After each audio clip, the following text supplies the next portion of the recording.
are, and still no RV. Still no RV. However, great news is they think they're going to start working on Haven this week. So, what do you think? Maybe Yep. 1 or 2 weeks once they start? 1 or 2 weeks. Sounds like the parts are here.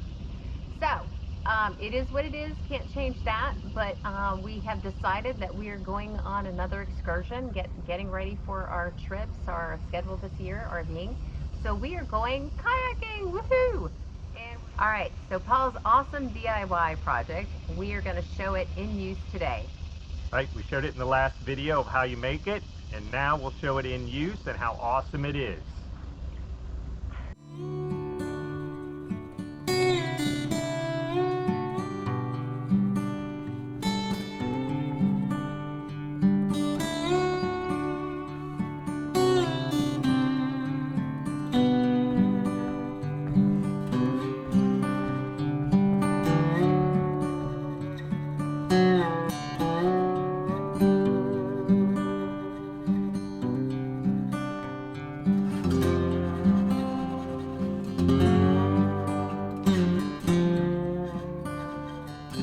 Since our RV is in the shop, we are continuing to prepare, continuing to stay active, and be ready for when we're going to head out. And so today we're taking you to one of our favorite places, like I said, and it just is filled with trees and nature. It's very quiet. You're not going to see many people there.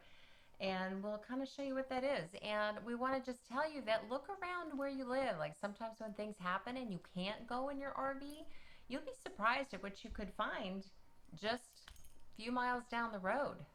We are amazed over the years by just doing that and doing these excursions through the Southeast, how close to home many of these beautiful places are.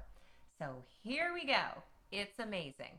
You're going to see some shoreline, and if you see that up close, it's most likely you who's up close to the shoreline. I don't do up close to the shoreline, and that's because I'm from New Hampshire, and we used to swim in all our lakes and ponds and not have to worry about water moccasins.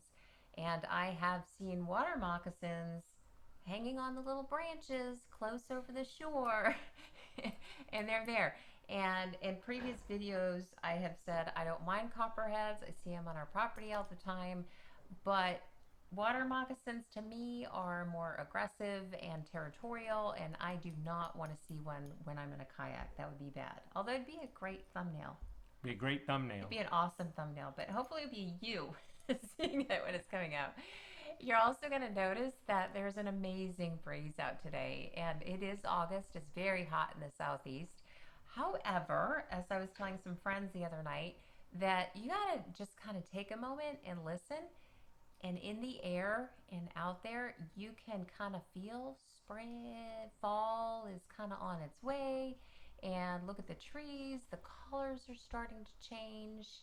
It's just a feel. And they were like, no, that's not going on. Well, I got several texts this weekend, and they did look. And the leaves are starting to change. Fall's coming, so really pay attention out there. That's true. Humidity even dropped for 2 days. Yeah. So enjoy, be active, get out there. Okay.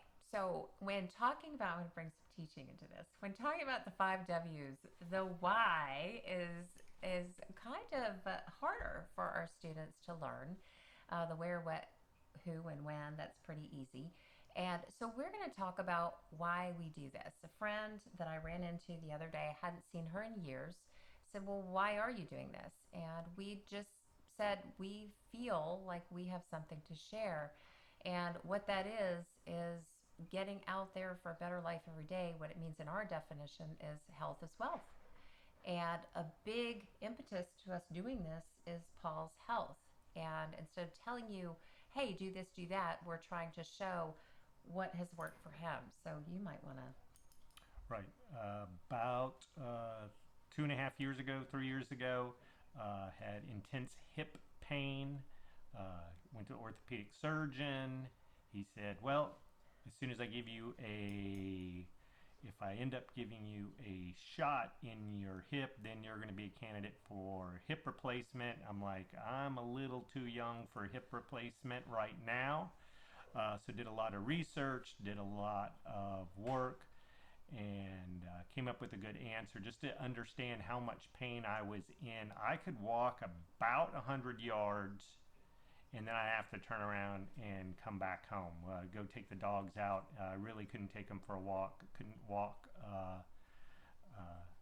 too far.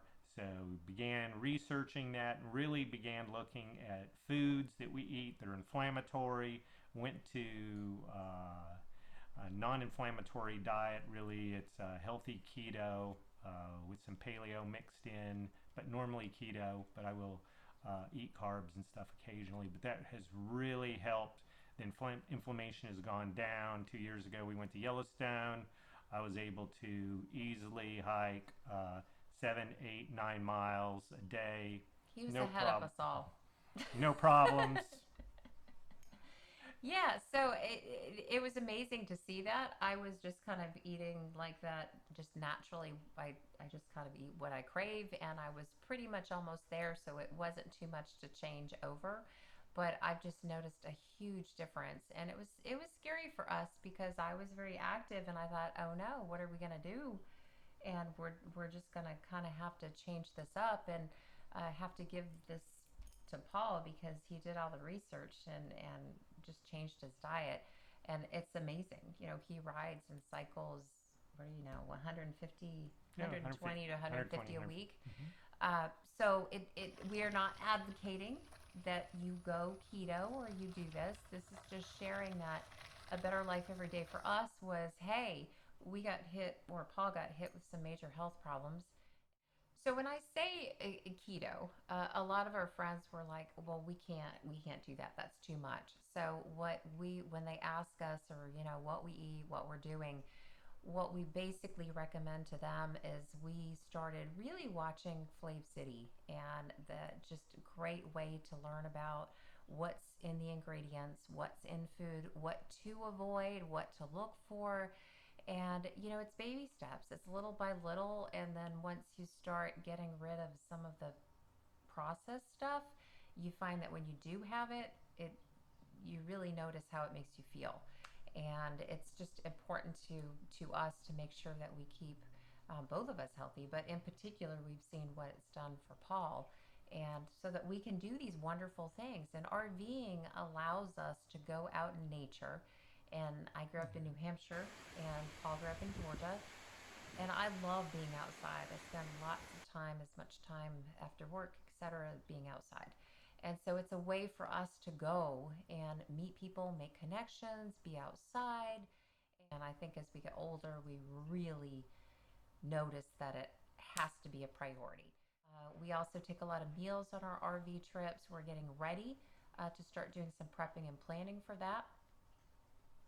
Correct. Yep. And it's FlavCity. Also, he has an app out called Bobby Approved. Really shows you food that is better for you versus food that is not as good for you. And it really highlights a lot of the inflammatory foods and artificial flavorings and colors that are in food. And I'll link to his channel below.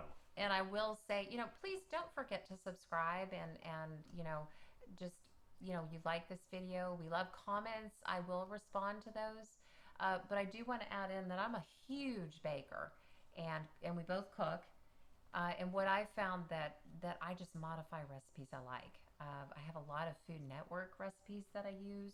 A lot of times I'll Google best recipe for macaroni and cheese, or best recipe for, and then what I'll do is just modify it and change out some things with my scones, and just make them what I call Funkato.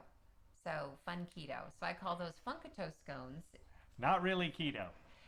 Pretty close though. And somewhat keto. And when our family comes over, they know the classifications are no keto, no keto, Funkato, fun keto, or keto. So we have 3 categories, and based on that, they're not at the keto. So they go for the Funkato or the no keto. But a good way to have fun with that. So we really, really recommend that you do that. And I will say, please don't forget to subscribe and just, you like this video. We love comments. I will respond to those.